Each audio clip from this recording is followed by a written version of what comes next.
Makanya Nabi SAW mengatakan, siapa yang memohon dalam kesehariannya surga 7 kali, riwayat lain 3 kali, tapi kita berpegang pada riwayat yang 7 kali karena ini lebih kuat, lebih sahih. Maka surga akan berkata, ya Allah, dia telah memohon agar masuk kepadaku, maka masukkanlah ia. Serta siapa yang berlindung kepada Allah dari neraka 7 kali dalam sehari, maka neraka akan berkata, ya Allah, dia telah berlindung dariku, maka selamatkanlah. Bismillahirrahmanirrahim. Kecerdasan Rabi'ah ini tidak biasa. Karena waktu ditawarkan Nabi SAW minta apa saja. Dia bisa minta, ya Rasulullah, buatlah minta kepada Allah agar saya jadi kaya raya. Orang terkayanya umatmu, mungkin bisa saja. Bisa minta orang yang paling banyak punya keturunan misalnya. Orang yang selalu menang, orang yang panjang umur. Tapi perhatikan permintaan Rabi'ah. Saya ingin ya Rasulullah masuk surga plus bersama Anda di situ. Permintaan yang sangat cerdas ini. Gitu kan? Kata para ulama, permintaan Rabi'ah ini sebenarnya dia sedang meminta sesuatu nikmat yang besar sehingga nikmat kecil ikut rentetannya. Maksudnya adalah dengan meminta agar menemani Nabi SAW di surga, berarti di dunia dia akan selalu bersama dengan Nabi di amalan-amalannya. Otomatis permintaan yang tinggi ini mendatangkan hal yang kecil. Nanti kan? Seperti itulah. Dan ini kejelian seseorang dalam meminta sesuatu. Dan boleh seseorang tamak dengan rahmat Allah, apalagi kalau mengejar surga. Gak ada masalah. Kita bisa berinfak 1.000 rupiah, bisa dapat surga karena sedekah. Tapi kita juga bisa dapat surga dengan 100.000 rupiah atau bahkan 100 juta rupiah. Kita keluarkan yang paling besar untuk mengejar surga. Boleh tamak dengan itu. Rahmat Allah sangat luas. Gitu kan? Dan ini kejelian teman-teman sekalian. Oleh karena itu kata para ulama, semestinya setiap muslim selalu mendahulukan dalam kesehariannya yang dia minta kepada Allah Azza wa Jalla adalah surga. Itu dulu, sebelum permintaan dunia. Karena minta masuk dalam surga berarti permintaan besar di akhirat sana, apalagi surga Firdaus, mengharuskan nanti itu otomatis akan nyambung dengan keselamatan di dunia. Karena nggak mungkin kita masuk surga kalau amal kita di sini buruk, ngerti nggak? Bisa ditangkap? Hah? Masih hidup siang-siang ya? Kalau nggak bisa tangkap bahaya, soalnya ilmunya penting. Jadi harus seperti itu. Makanya kita kalau minta surga, berarti sebenarnya kita sudah minta dunia kita jadi baik. Karena nggak mungkin masuk surga tanpa baiknya perbuatan kita di dunia. Seperti itulah. Berarti Rabi'ah radhiyallahu anhu sangat cerdas di sini. Aku minta masuk surga ya Rasulullah bersama Anda. Bukan cuma surga biasa. Di mana Anda di situ, saya di situ ya Rasulullah, di sebelahnya. Surga para nabi-nabi. Berarti otomatis perbuatannya di dunia, nikmat-nikmat yang akan dia nikmati, semuanya nikmatnya para nabi-nabi.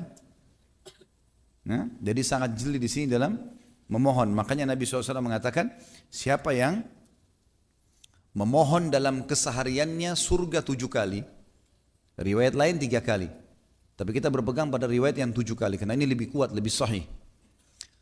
Maka surga akan berkata, ya Allah, dia telah memohon agar masuk kepadaku, maka masukkanlah ia. Serta siapa yang berlindung kepada Allah dari neraka 7 kali dalam sehari, maka neraka akan berkata, ya Allah, dia telah berlindung dariku, maka selamatkanlah. Kita meminta dan surga merespon kita sekarang. Bahkan Nabi SAW mengatakan surga merindukan 3 orang, Bilal, Ammar, ya. Disebutkan nama-nama sahabat. Dan Ali, ini semua disebutkan bagaimana surga merindukan 3 orang sahabat ini, radhiyallahu anhum ajma'in. Jadi surga ada dan merespon kita sekarang. Dan tahu itu. Sebagaimana juga neraka ada. Dalam sebuah riwayat yang sahih juga disebutkan bahwasanya neraka mengeluh kepada Allah yang Maha Tinggi dan Maha Murah, ya, atas panasnya, karena sebagian membakar sebagian yang lain, jadi panasnya ya, luar biasa dalam neraka. Maka Allah pun mengizinkan neraka untuk bernafas 2 kali. Nafas itulah yang kalian temukan, panas yang sangat di musim panas dan dingin yang sangat di musim dingin. Itu hembusan nafasnya neraka Jahannam. Teman-teman bisa kembali ke YouTube, ada ceramah saya tentang bedah buku Rasulullah SAW bercerita tentang surga dan neraka, dan riwayat itu dihasankan oleh para ulama hadis. Berarti kita ada respon, surga dan neraka sudah ada. Dan ada respon interaksi dengan surga dan neraka. Dan Nabi SAW mengatakan, sungguh demi zat yang jiwaku dalam genggamannya, seseorang di antara kalian lebih dekat dengan surganya daripada tali sendalnya sendiri. Dan seseorang di antara kalian lebih dekat dengan nerakanya daripada tali sendalnya sendiri. Tinggal istiqomah teman-teman sekalian. Itu saja. Nikmati halal, kerjakan perintah. Tinggalkan haram, pertahankan saya sampai mati. Masuk surga. Itu kata kuncinya. Antum baik seperti sekarang, jujur, amanah, jauhi semua yang haram, nikmati yang halal, mati masuk surga. Pertahankan saja itu. Sampai Hudzaifah bin Yaman radhiyallahu mengatakan, aku berharap bisa masuk ke dalam rumahku dan aku beribadah kepada Allah, tidak bertemu sama orang sampai aku mati. Selesai, karena janji Allah di akhirat pasti. Artinya memang tinggal menjaga itu. Meninggal masuk surga, itu berarti kita lebih dekat dengan surga daripada tali sendal kita sendiri. Kalau dari masjid, dicabut ruhnya masuk surga. Lagi sujud, lagi baca Quran, lagi bakti sama orang tua, lagi jenguk orang sakit, lagi jihad. Luar biasa, terbuka semua pintunya. Tinggal sabar dalam ketaatan. Begitu pula dengan kemaksiatan. Orang lebih dekat dengan nerakanya. Orang ke diskotik, bar, mabuk-mabukan, tabrakan, mati, masuk neraka. Begitu dekat dia dengan nerakanya, wa na'udzubillah. Gitu kan? Oleh karena itu kita harus selalu menyebutkan teman-teman dalam keseharian kita minimal 7 kali. Minta masuk surga dan minta berlindung dari api neraka. Ini pelajaran yang kedua yang kita ambil dari hadis. Tentu tadi yang pertama adalah mujizat Nabi SAW dan bolehnya atau dibukanya peluang bagi sahabat untuk meminta terbaik. Manfaat yang kedua tadi adalah kecerdasan sahabat radhiyallahu anhu karena meminta surga, dan orang kalau minta nikmat terbesar maka nikmat terkecil akan ikut bersama yang besar itu. Ya. Mungkin kalau kita pasang jala untuk nangkap ikan, targetnya jala itu tangkap ikan paus, ikan-ikan kecil ikut semua kan? Seperti itulah. Biasanya kalau menjelaskan masalah makanan cepat faham. Ya. Kemudian pelajaran yang ketiga, dan ini pesan baginda Nabi SAW dalam hadis, kalau itu permintaanmu, maka dukunglah aku agar permintaanmu itu Allah kabulkan dengan memperbanyak sujud. Makna memperbanyak sujud di sini kata para ulama, makna globalnya adalah semua sujud, sujud solat wajib atau sujud solat sunnah, masuk dalamnya sujud syukur, sujud tilawah, ya. Dan sebagian ulama mengatakan, dan ini pendapat yang paling kuat tadi yang pertama, ya. Pendapat yang kedua, ulama mengatakan bahwasanya ini maksud adalah sujud-sujud solat sunnah. Karena sujud solat wajib udah pasti, udah diterima, itu insya Allah pahalanya besar di sisi Allah. Tapi sholat sunnah ini dibutuhkan untuk menambah, gitu kan? Tapi Allah alam pendapat pertama yang lebih kuat adalah semua sujud masuk di dalamnya. Artinya konsentrasi dalam sholatmu, wajib, sunnah, kerjakan semua. Setiap ada berita gembira, sujud syukurlah.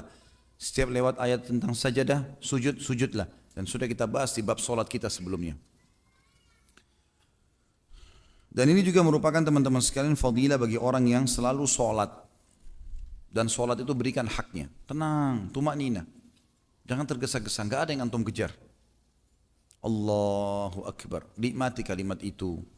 Karena per hurufnya pahala. Nikmati gerakannya. Karena per gerakan pahala. Sudah nafas tenang. Wajjahtu wajhiya lilladhi fataras samawati wal ard. Tenang. Wajjahtu wajhiya lilladhi fataras samawati wal ard. Atau apa yang dibaca. Buru-buru, mau kejar apa ini? Al-Fatihah baca, Alhamdulillahi Rabbil Alamin. Salah satu cara Nabi SAW baca Al-Quran adalah berhenti di tempatnya. Ar-Rahmanir Rahim, pelan-pelan. Alhamdulillah, Rahmanir Rahim, Malik Yawmiddin, Iyyaka na'budu wa iyyaka nasta'in. Apa yang dikejarin? Buru-buru. Kalau antum bicara sama atasan berani nggak ngomong gitu? Nggak ada titik, nggak ada komanya. Diusir dari ruangan itu. Tapi Allah Maha Pemurah, kesian sama antum itu. Kesian hamba saya ini bodoh, nggak ngerti nih. Masih dimaafin, kasih pahala. Dikasih pahala. Allah bilang, insan itu, manusia itu zalumun jahul. Bodoh, zalim dan bodoh. Manusia begitu, suka mau dapat pahala besar tapi nggak memberikan yang terbaik. Bagaimana caranya? Mau sehat, mau kuat, mau keturunan 2.000 rupiah sedekahnya. Cerewetnya luar biasa sama Allah. Tapi 2.000 celengannya. Kalau beli baju 100.000, 200.000, kasih orang miskin, dicari uang yang paling kecil. Jahul itu. Bodoh. Jangan antum masuk kategori orang bodoh ini. Orang bodoh-bodoh ini menjauhkan diri dari rahmat Allah Subhanahu wa taala, gitu kan?